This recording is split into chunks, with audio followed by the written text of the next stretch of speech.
Hello friends, welcome back to our channel CA brains. आज हम लोग डिस्कस करेंगे कि कैसे जीएसटीआर 1 रिटर्न के अंदर कोई भी अमेंडमेंट अगर करना हो, कोई इनवॉइस अगर गलत हो गई हो तो वो कैसे किया जाएगा। पिछले वीडियो में हमने डिस्कस किया था कि जीएसटीआर 1 रिटर्न कैसे फाइल किया जाता है, उसकी टेबल्स में क्या क्या चीज़ें फिल करनी होती हैं ताकि कोई गलती ना हो, क्योंकि आपको भी पता है जीएसटीआर 3 भी रिटर्न धीरे धीरे ऑटो पॉपुलेट होता जा रहा है।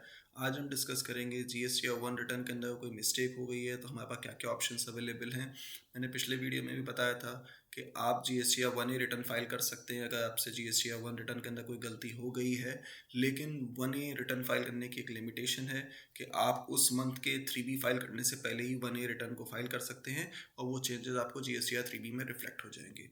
वहीं अगर जीएसटीआर 3 बी आपने फाइल कर दिया, उसके बाद अगर आपको लगता है कि आपसे कोई मिस्टेक हो गई है तो आप कैसे इनवॉइस को अमेंड कर सकते हो, आइए देखते हैं। तो हम जीएसटीआर 1 रिटर्न के ऊपर यहाँ पे क्लिक करेंगे। ये चीज़ें हम डिस्कस कर चुके थे प्रीवियस वीडियो के अंदर। मैंने अपनी लास्ट वीडियो के अंदर टेबल नंबर 14 तक डिस्कस कर लिया था।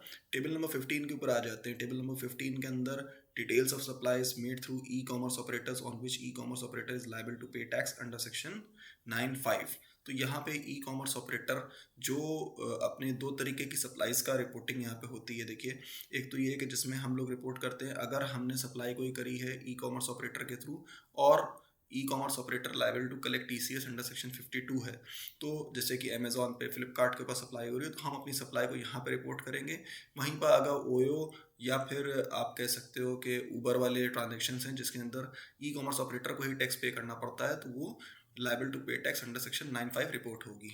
वहीं ई कॉमर्स ऑपरेटर अगर होगा तो वो अपनी डिटेल्स जो है वो सप्लाईज अंडर सेक्शन 9(5) के अंदर डिस्क्लोज करेगा। यहाँ पे देखिए 4 ऑप्शंस हैं।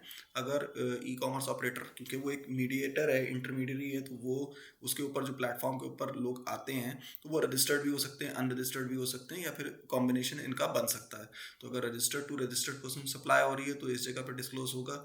रजिस्टर्ड टू अनरजिस्टर्ड पर्सन यहाँ पे डिस्क्लोज होगा इस टैब के अंदर। वहीं unregistered to registered and unregistered to unregistered, इस तरीके से सारी रिपोर्टिंग यहाँ पे होने वाली है। और आपका ई कॉमर्स ऑपरेटर वो डिटेल्स यहाँ पे फिल करने के बाद टैक्स पे करेगा। यहाँ पे लाइबिलिटी ई कॉमर्स ऑपरेटर के पास है। तो ये तो थी सारी जीएसटीआर 1 की डिटेल्स। इस वीडियो के अंदर अब ये जो पिछले वीडियो में मैं डिस्कस करना छूट गया था, अब आ जाते हैं अमेंड रिकॉर्ड डिटेल्स। अगर आपसे कोई गलती हो जाती है और जीएसटीआर 1 ए की डेट भी निकल चुकी है, मतलब आप 3 बी फाइल कर चुके हो, तो फिर आप कैसे अपना रिकॉर्ड अमेंड कर सकते हो। आप ऊपर अगर देखोगे तो जितनी चीज़ें हमने ऊपर भरी थी उनके सबके अमेंडमेंट्स यहाँ पे हो सकते हैं। Amendment of B2B invoice, amendment B2B large invoices, amended export invoices, amended credit note debit note to registered persons as well as unregistered persons, then B2C others वाली भी amendment यहाँ पे की जा सकती है। टैक्स लाइबिलिटी अगर कोई एडवांस के ऊपर जमा करी गई है या उसका एडजस्टमेंट किसी भी तरीके की इसमें कोई मिस्टेक हुई है तो यहाँ पे अमेंड कर सकते हैं।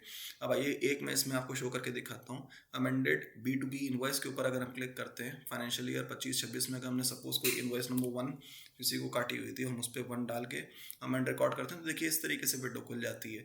इसमें कौन कौन से ऑप्शन हमारे पास हैं। हम इसमें सप्लाई अट्रैक्ट रिवर्स चार्ज मतलब चेंज कर सकते हैं नॉर्मल से रेगुलर फॉरवर्ड चार्ज से। अगर हम रिवर्स चार्ज के अंदर चेंज करना चाहते हैं तो हम यहाँ पे कर सकते हैं। जो डिटेल्स ओरिजिनल हमने इनवॉइस नंबर 1 में लिखी थी वो यहाँ पे ऑटो पॉपुलेट होके आ गई हैं। अब इसमें क्या क्या रिकॉर्ड अमेंड हो सकते हैं, इसमें इनवॉइस का नंबर अमेंड हो सकता है और इनवॉइस की डेट, अमाउंट, ये चीज़ें आप अमेंड कर सकते हैं अगर करना चाहें। अगर मान लीजिए आपसे इनवॉइस नंबर या फिर डेट गलत पड़ गई है तो आप यहाँ पे डेट को चेंज करते हुए उस रिकॉर्ड को अमेंड करेंगे और कॉरस्पॉन्डिंगली वो रिकॉर्ड यहाँ पे अपडेट हो जाएगा। ठीक है, तो इसी तरीके से सारे अमेंडमेंट्स आपको करने हैं और उसके बाद ये अमेंडमेंट्स करने के बाद नॉर्मल रिटर्न करना, जिस मंथ में भी आप अमेंडमेंट करेंगे, जनरेट समरी करते हुए और OTP लेते हुए चाहे EVC या DSC के थ्रू आप अपना GSTR 1 रिटर्न अपडेट कर सकते हैं आफ्टर अमेंडमेंट ऑफ रिकॉर्ड्स। अब इससे रिलेटेड कोई भी स्पेसिफिक क्वेरी हो तो आप मुझसे क्वेरी के अंदर पूछ सकते हैं कमेंट करके और मैं उसका जल्द से जल्द रिप्लाई करूंगा। अगर आपको वीडियो अच्छा लगा हो तो लाइक करें, सब्सक्राइब करें और शेयर करें, और अगर अपडेट्स के लिए जुड़े रहें, कोई भी क्वेरी हो तो हमें कमेंट करके ज़रूर बताएं। Thank you.